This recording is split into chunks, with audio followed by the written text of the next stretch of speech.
काश्तकार वीर सिंह के परिवार के आय का एकमात्र साधन घराट को जंगली जानवरों ने किया बर्बाद। रेणुका जी बांध के डूब क्षेत्र के अंतर्गत आने वाले सिंह गांव के वीर सिंह दशकों से इस पंचक्की से पाल रहे थे अपना परिवार। प्रभावित शख्स हरि सिंह नामक ग्रामीण की जमीन व घराट में बरसों से कर रहा था काम।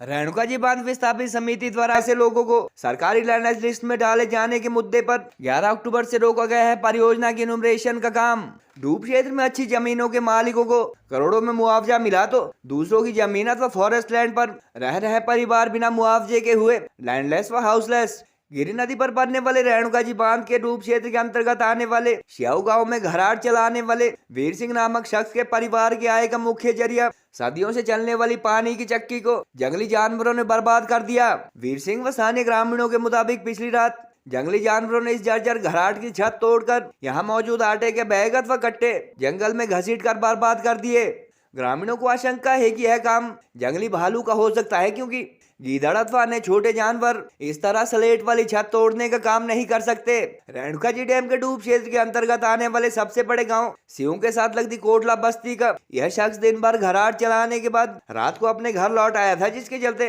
आज सुबह इस घटना का पता चला। वीर सिंह की माने तो उसके पास अपनी जमीन भी नहीं है और जिस जमीन पर वह खेती करता है वो भी हरि सिंह नामक एक अपर कास्ट के शख्स की है। जानवरों द्वारा क्षतिग्रस्त की गई घराट की छत के साथ साथ उसे बर्बाद हुए आटे के 2 बैग अथवा बोरे इन्हें पिसवाने के लिए लाए लोगों को लौटाने की चिंता भी सता रही है। ग्रामीणों ने बताया कि वीर सिंह का गांव कोटला सिंह जहां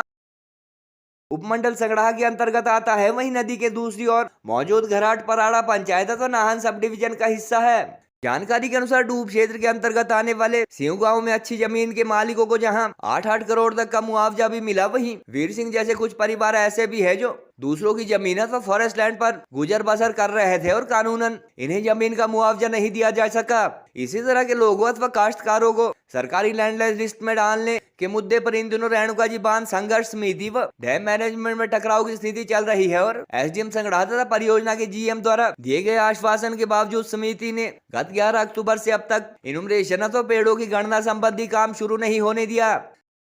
समिति अध्यक्ष योगेंद्र कापिला व संस्थापक प्रताप तोमर के मुताबिक जब तक इस तरह के काश्तकारों को डैम मैनेजमेंट अथवा सिरमौर जिला प्रशासन द्वारा सरकारी लैंडलेस सूची में नहीं डाला जाता, न तो वो पेड़ों की गणना होने देंगे और न ही डूब क्षेत्र में परियोजना से संबंधित अन्य कोई काम होने देंगे।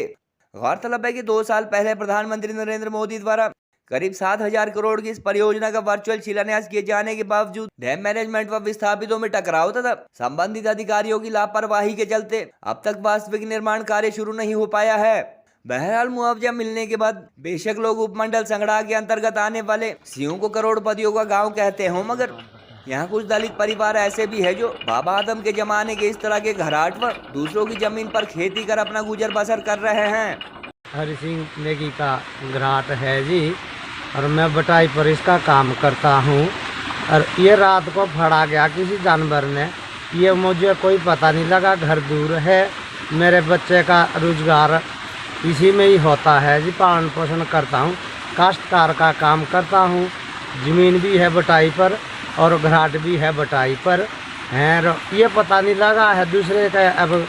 किसी के गेहूँ किसी के मक्की, रात को इसमें से 2 कट्टे गायब हो गए जी। अब सरकार मेरी कोई भी ये सोचना सोचती है, कुछ हमारे को भी देन देती है तो बहुत अच्छी बात है जी। इसको वीर सिंह कंडुआ से